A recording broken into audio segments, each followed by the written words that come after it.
moi c'est Lucie. Allô, moi c'est Cindy. Ah, ça me fait déjà peur. Ok.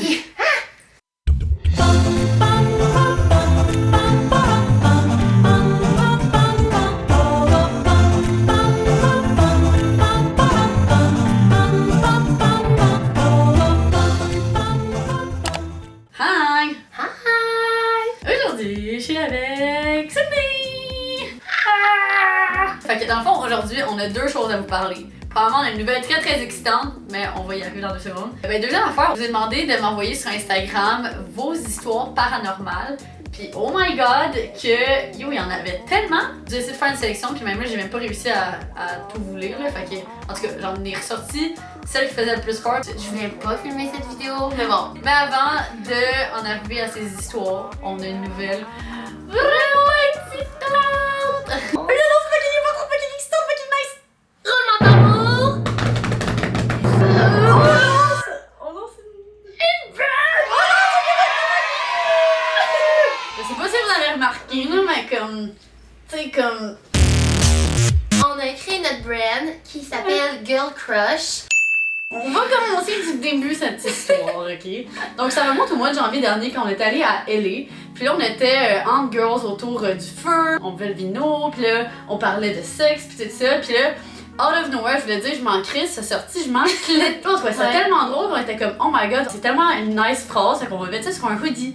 Fait que là on avait notre hoodie que on va montrer le original one. Yes! C'est le OG hoodie que on a créé à LA lors de ce voyage. Il est tout crotté! Ouais, il est tout crotté. Il y a beaucoup d'histoires ce hoodie. Mais il est tellement confort, hein? Ouais. She's the real one. Yes! En fait, on se faisait tellement poser des questions, c'est où tu l'as pris, est-ce que vous allez en créer, puis tout ça, puis on s'est dit, ben oui, si tout le monde le veut, pourquoi on le créerait pas? C'est là qu'on a décidé de créer les Je m'en clé. Ouais. Crewneck. Exactement, pour que vous puissiez rock les chandails Je m'en clé, vous autres aussi, puis que vous embarquez dans le mouvement, parce que pour nous, c'est vraiment ça, c'est pas juste une petite catchphrase. Pour nous, ça représente tellement beaucoup de choses. Faire ce qu'on a envie, de pas se mettre des étiquettes, de comme, t'as envie de faire quelque chose, go for it, pose-toi pas trop de questions. Tu sais, on est des personnes qui sont spontanées aussi. On aime l'aventure, pour en avoir vécu, on a vécu. Puis tu sais, le nombre de fois qu'on s'est dit, on le fait-tu? Ouais, on le fait. Ça représente ça. C'est ça, c'est de juste comme tu t'enclites du reste. T'écoutes ton cœur d'enfant, tu t'écoutes toi, tu t'enclites de l'opinion des autres, du moule que la société te met dedans, de tout ce qui comme a tendance à t'affecter, puis toutes ces petites voix qui te disent de comme ne pas faire, puis qui te font en sorte que tu te questionnes sur rien à faire. Ben tout ça, fuck them, ok, puis on s'enclite d'eux autres. C'est exactement ça que ça représente. Exact. Fait qu'on va rentrer dans le vif du sujet, on va vous montrer de quoi que ça a l'air. Pour cette première collection, parce que c'est vraiment une première collection, c'est une collaboration avec Champion. Vous voyez le petit logo Champion, on est vraiment fiers. On trouvait ça intéressant en fait que vous sachiez déjà c'est quoi la sizing chart. Nous on sait que les produits Champion sont de qualité, fait qu'on trouvait ça intéressant. Puis en plus c'est des Eco Champion. Donc ils sont faits à partir de matériaux recyclés. On voulait pas en faire trop non plus, fait qu'on a décidé de faire 4 modèles différents qui représentent des vibes différentes. Je peux pas croire qu'on raconte ça.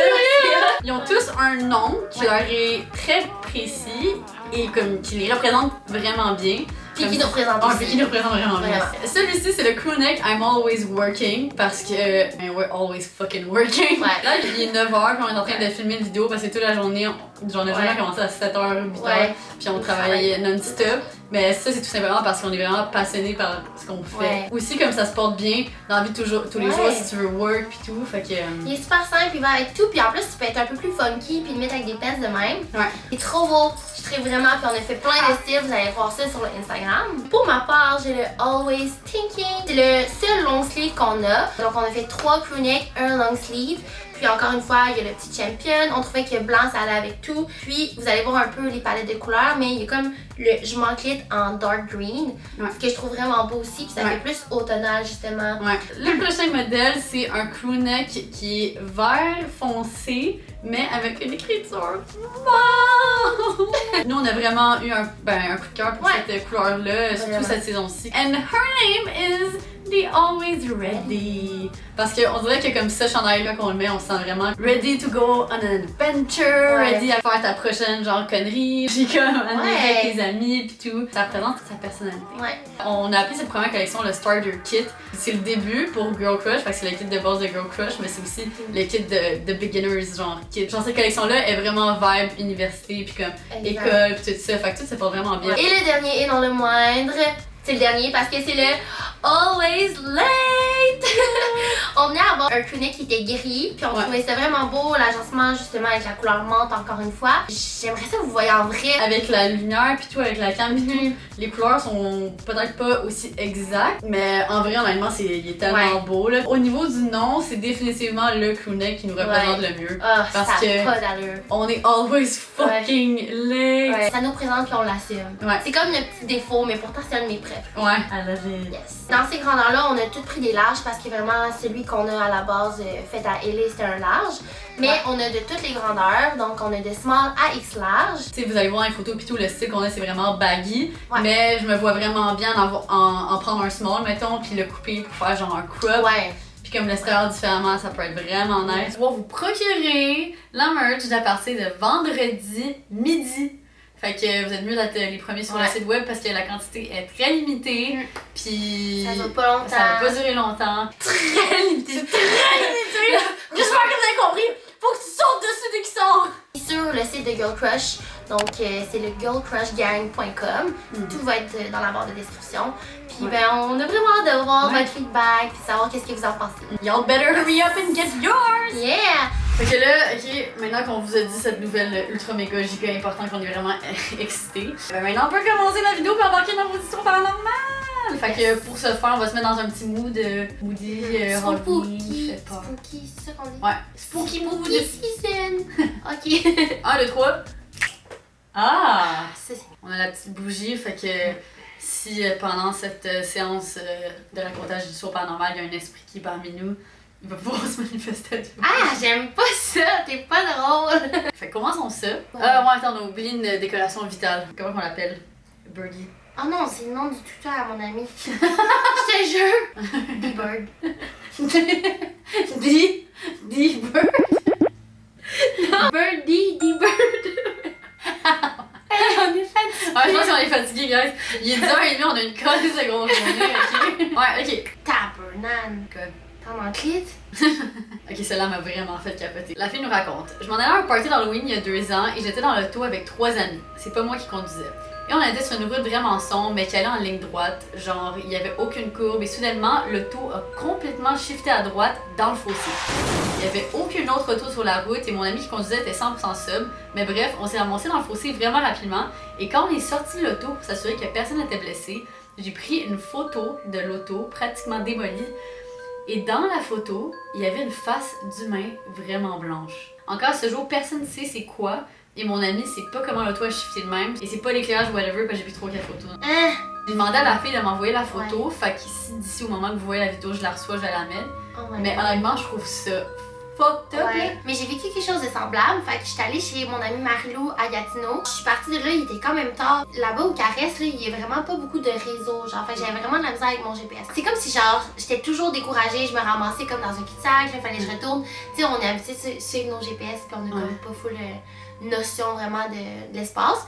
Fait qu'en est, je trouve comment, mais je commence à être fatiguée, puis c'est comme une côte comme ça. Puis là, je monte, puis il faut que je tourne à gauche. Fait que j'arrive pour tourner, puis c'est comme si je reçois un coup de volant pour rester droit. Puis au même moment, il y a une auto qui passe. Ça m'a comme évité de mourir, genre carrément.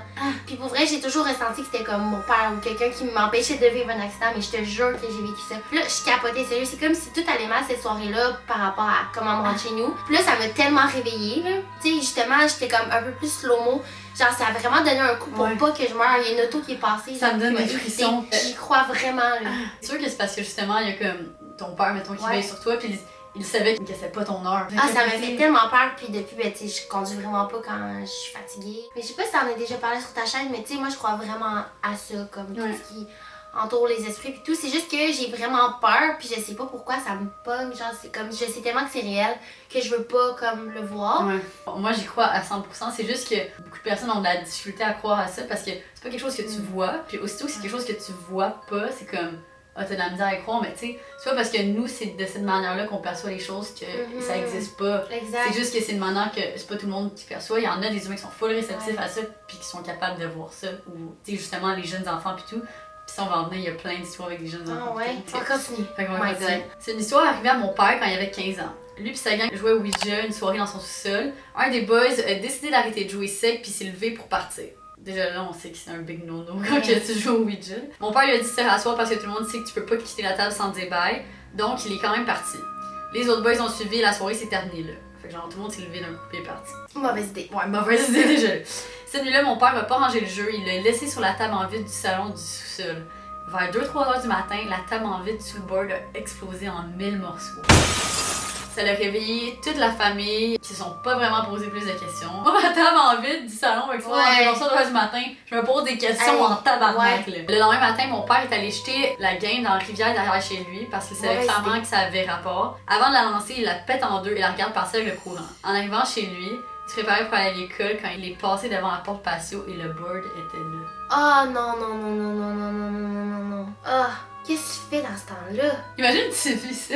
Tu viens de comme tout péter, la planche de Ouija, t'as collé la rivière, puis t'arrives devant chez toi, puis elle est encore là. Tu sais qu'il n'y en avait pas deux, il y en avait juste une piste. Puis tu racontes ça au monde, ils te croiront pas. Là. Quand j'étais jeune, justement, avec Fred, puis tout comme au secondaire, on avait essayé de niaiser avec ça, genre. On avait comme fait une.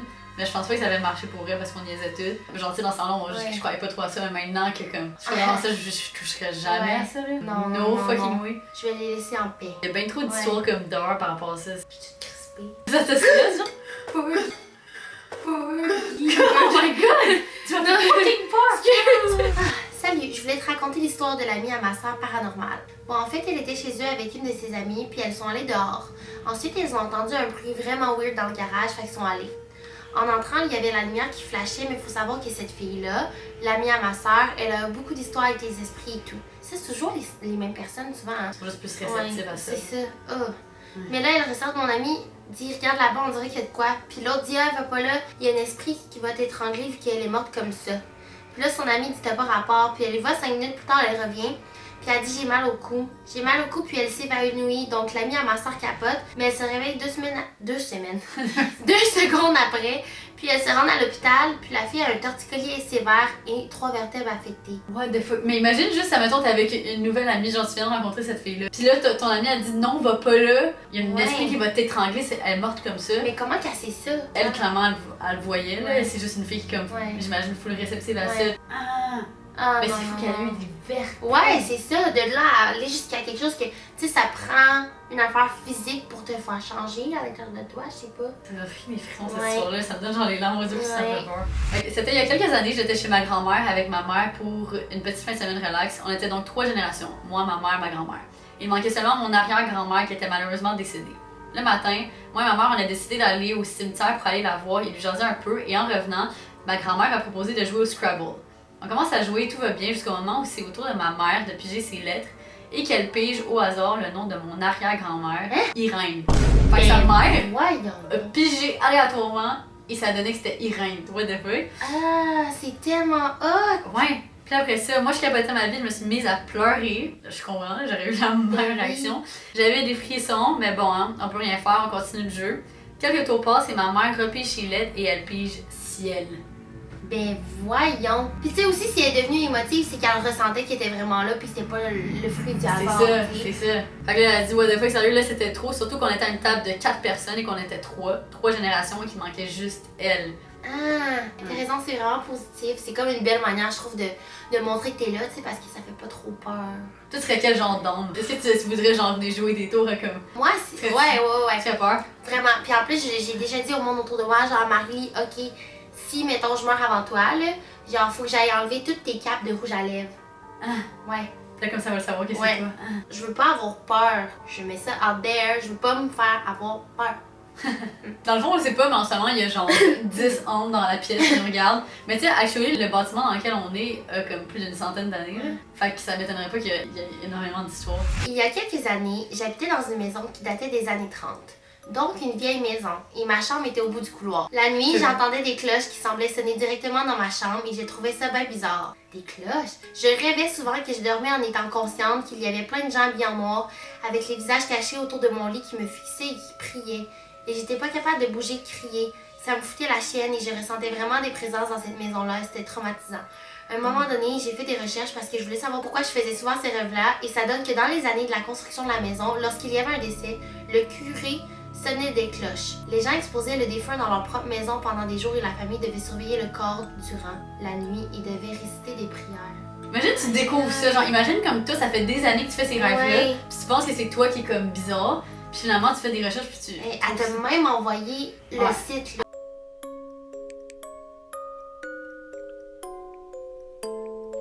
Des années 30, là, ça fait un bout. Ouais. Ah, ça fait peur, là. Ça me foutait la chienne. Je me demande si elle a déménagé. Toi, tu déménagerais-tu? Si j'ai l'impression que l'esprit est vraiment négatif, puis il me veut du mal, puis ça me pèse, mettons, je déménagerais sans Ouais, c'est ça. Fait que s'il est positif, tu serais dans. C'est un esprit positif qui est plus là pour veiller, ça dérange pas. Tu sais, qu'est-ce qu'il ferait pour veiller l'esprit positif? Tu sais, dans le sens, tu vas pas faire Guylaine, arrête de déplacer mes chandelles. Tu sais, c'est pas genre. Non, mais là. Tu sais, mettons, je pense à un membre de la famille qui veille, genre, sur lui, tu sais. Ok, ça fait quand même fucking peur, je trouve. Personne n'explique. Mes parents, ma soeur et moi habitons dans une maison quand même assez vieille, datant des années 1800-1880 environ. On dirait que toutes les histoires se passent dans des vieilles maisons, honnêtement. C'est là que les esprits chill, je pense. Un soir, quand ma soeur avait 2 ans, mes parents ont entendu un bruit provenant du 2e étage de la maison. Alors que ma soeur dormait dans sa chambre au 2e étage et mes parents étaient au salon du 1er. T'es comme un parent, t'entends un bruit, c'est un peu bizarre. Ma mère veut donc voir si ma soeur est correcte dans sa chambre et s'assurer qu'elle dort bien. Et c'est là qu'elle voit la chaise berçante bouger. Alors qu'est-ce qu'elle fait? Elle se retourne pour voir ma soeur de 2 ans qui est possédée. Les yeux de ma soeur sont tournés à l'envers, puis on voit juste du blanc de ses yeux et elle marmonne des sons inexplicables qui ressemblent clairement à quelqu'un possédé par un esprit. Elle coupe l'histoire sec puis elle dit sinon moi il m'est déjà arrivé de penser à aller fermer ma porte de chambre. Au moment que j'y pensais, elle s'est fermée toute seule. Friendly ghost. C'est comme s'il y avait plusieurs esprits dans sa maison. Mais ça, c'est clairement une personne qui est habituée avec les esprits, genre. Ouais, mais ça connaît les termes et tout, là. Ouais. Non, l'affaire du bébé, je me demande qu'est-ce qui s'est passé. Mais imagine, toi, t'as comme... Non. Aïe, ça fait peur. Qu'est-ce que tu fais avec ça? T'appelles les ambulances, c'est comme allô, mon enfant, il est possédé. On dirait que ça me fait trop peur, genre l'affaire des yeux pis tout. Non, c'est l'histoire la plus creepy de toutes. J'ai un bébé de 2 ans qui est comme... Arrête! Au début, j'étais comme, ok, au pire, peut-être que l'enfant fait comme une crise d'épilepsie, mais comme clairement, il va pas marmonner des bruits bizarres puis être debout. Ok, fait une nuit bien paisible, il était environ 2h du matin, ma mère se réveille et elle se sentait coincée, comme si quelqu'un la serrait dans ses bras. Puis elle tourne dans son lit, elle se sent toujours coincée. À un moment donné, elle a eu l'impression que quelqu'un la regardait. Mais elle commence à avoir peur, fait qu'elle n'ose pas regarder autour d'elle. Vient un moment où elle regarde au bout du lit, puis il y avait quelqu'un. Une genre de silhouette noire, mais elle dit que c'était dur à définir parce qu'il faisait noir, tu sais. Elle se lève de son lit puis elle part à courir après la silhouette.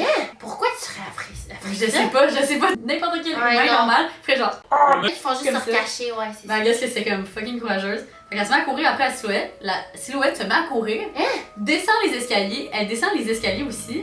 Mais voyons donc. Puis plus rien. Puis la personne dit que quand j'étais tout petit, à 3-4 ans, je disais à ma mère qu'il y avait une silhouette noire dans le coin de ma chambre. Aïe, ça arrive à full de monde, ça. Puis ils ont fini par déménager. Ouais, je connais du monde qui ont vécu la même chose. Il y en a plein avec qui je parlais de ça l'autre fois, mais apparemment c'est comme une silhouette noire que beaucoup d'humains voient, là, comme c'est vraiment répandu, c'est vraiment connu, c'est comme une silhouette noire d'un homme avec un chapeau apparemment. Ouais. C'est quelqu'un que genre tout le monde voit. Ouais. C'est ça qui est freakant. C'est ça qui est vraiment freak, ouais. Mais moi je trouve ça fucked up, c'est comme les enfants ont vraiment comme sont vraiment capables de connecter avec ça, là. Je sais pas c'est quoi qui fait en sorte qu'ils sont plus aptes à, mais tu sais. Ok, ça c'est comme plus poussé là, mais apparemment quand t'as un enfant aussi, tu te rappelleras encore un peu de ton ancienne vie. Ouais. Fait que c'est pour ça que, mettons, quand t'as un jeune enfant, mettons, de 3 ans qui fait des dessins, puis qui fait des dessins spécifiques de certaines choses, ce serait des souvenirs de son ancienne vie. Là, ça peut en dire long sur comme, c'est l'âme de qui est dans ce corps d'enfant ou comme cette partie d'âme. C'est vraiment fou, je pense qu'ils sont juste comme full réceptifs. Quand on y pense, moi, tu sais, j'essaie de me rappeler de mon plus jeune souvenir. Tu sais, je devais avoir genre 4 ans, 5 ans, tu te rappelles pas tant d'avant ça. Fait que c'est comme, genre, tu te rappelles pas de ton ancienne vie, peut-être, en tout cas, je trouve ça fait bizarre. T'as déjà vécu quoi, toi? De paranormal, honnêtement, non. Oui, I guess, là, mais tu sais, c'était juste des expériences positives. J'ai rien vécu qui me faisait peur. C'est tout le temps avec des esprits positifs, mais tu sais, juste quand j'étais à Bali, puis ça, je l'ai partagé avec dans mon expérience spirituelle, dans la vidéo de mon expérience spirituelle à Bali. Il y a une partie de vous qui était comme full sceptique, mais il y a beaucoup d'entre vous qui ont été tellement réceptifs, puis ça m'a vraiment fait capoter. Il y a des gens qui m'ont dit qu'ils ont écouté la vidéo, puis ils ont ressenti genre des trucs aussi, puis comme ils se sont mis à pleurer, mettons, puis à faire un... C'est vraiment malade, fait que... Non, c'est ça, moi c'était juste vraiment positif, toi. Moi non plus, c'est vraiment ce que je t'ai dit, mais jamais rien de négatif. Fait que c'est tout pour cette vidéo. Ben, merci de m'avoir écouté. N'oubliez pas d'aller jeter un petit coup d'œil au Instagram des Girls. Ouais, puis vous allez pouvoir vous procurer la merch à partir de vendredi midi. Fait que vous êtes mieux d'être les premiers sur le site web parce que la quantité est très limitée. Puis ça va pas longtemps. Ça va pas durer longtemps. Que... C'est vraiment drôle comme ça. Ah, puis on a aussi fait une vidéo sur la... Sur la scène Nachid, on a fait une vidéo sur ma chaîne. Ouais, dans le fond, on va undercover as a fan account. Fait qu'on se fait passer pour un compte fan de nous deux. Puis on essaie de parler à nos comptes fans, voir s'ils nous aiment réellement. Puis genre, vraiment savoir comme s'infiltrer. Puis puis on parle même de notre merch. Fait qu'on va voir ce qu'ils en pensent vraiment. Vous allez voir si c'est un top ou un flop. C'est ça, puis on se voit demain pour le prochain Vlogtober. Bye!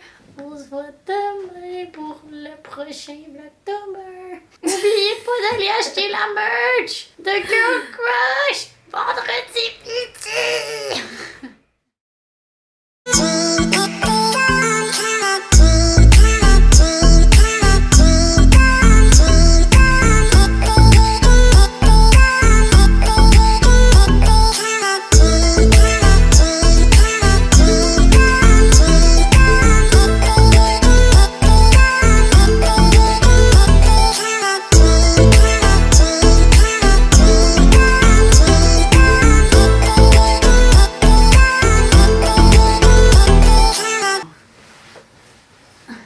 Fucking cul.